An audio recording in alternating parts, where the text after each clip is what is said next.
Welcome to NSTV news. నా పేరు ప్రతిభ. బులెటిన్లో ముందుగా హెడ్లైన్స్ చూద్దాం. రాజంపేట పట్టణం జనసేన పార్టీ కార్యాలయం ఎల్లటూరు భవన్ నందు గురువారం రాజంపేట జనసేన నాయకులు, వీర మహిళలు, జనసేన నేత ఎల్లటూరు శ్రీనివాసరాజు గారి సూచన మేరకు విలేకరుల సమావేశం నిర్వహించారు.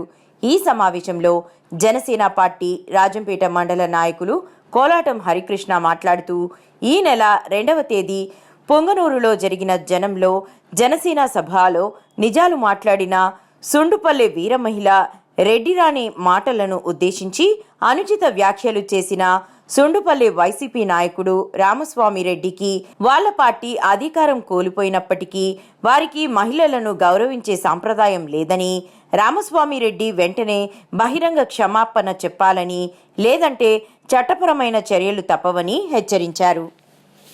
అందరికీ నమస్కారం.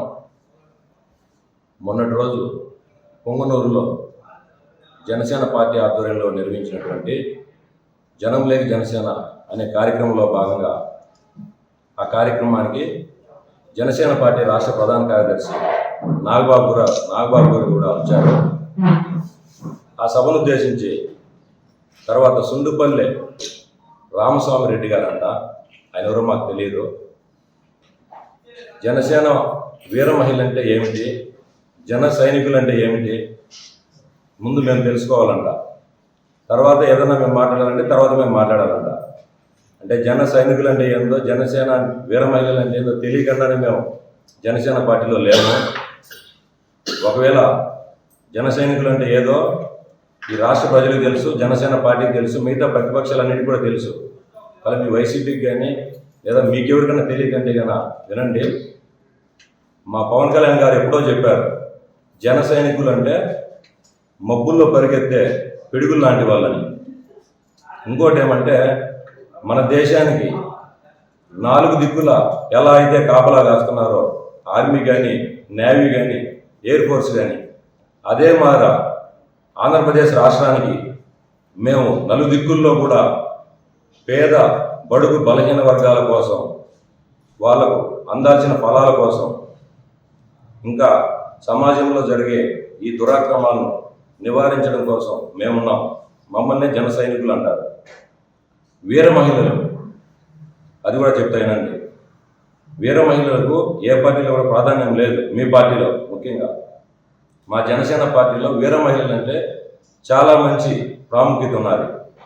మహిళల తరపున పోరాడేందుకు ఏకైక మార్గం వీర మహిళా సేన అని మా జనసేన పార్టీలోనే ఉంది.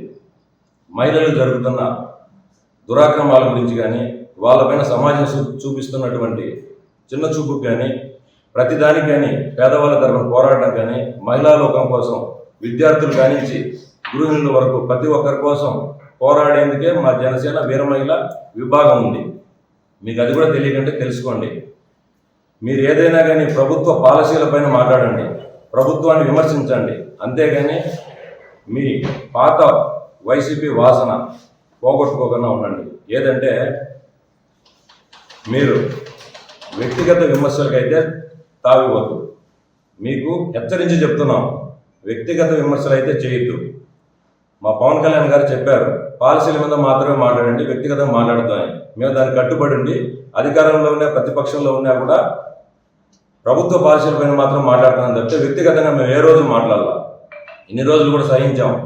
జన సైనికులు అన్నారు, వీర మహిళలు కూడా అన్నారు. నిన్న మీరు అన్ని మాటలకు బహిరంగంగా క్షమాపణ చెప్పండి. లేదంటే మీరు ఏ పద్ధతిలో అయితే వెళ్ళారో మేము కూడా అదే మొన్నే కేసుల రూపంలోనే పోవాల్సి వస్తుంది. మీకు ఇదే చివరి వార్నింగ్గా చెప్తున్నాము. సుండుపల్లి నుంచే బహిరంగ క్షమాపణ చెప్పండి మా వీర మహిళలకు, జన సైనికులకు.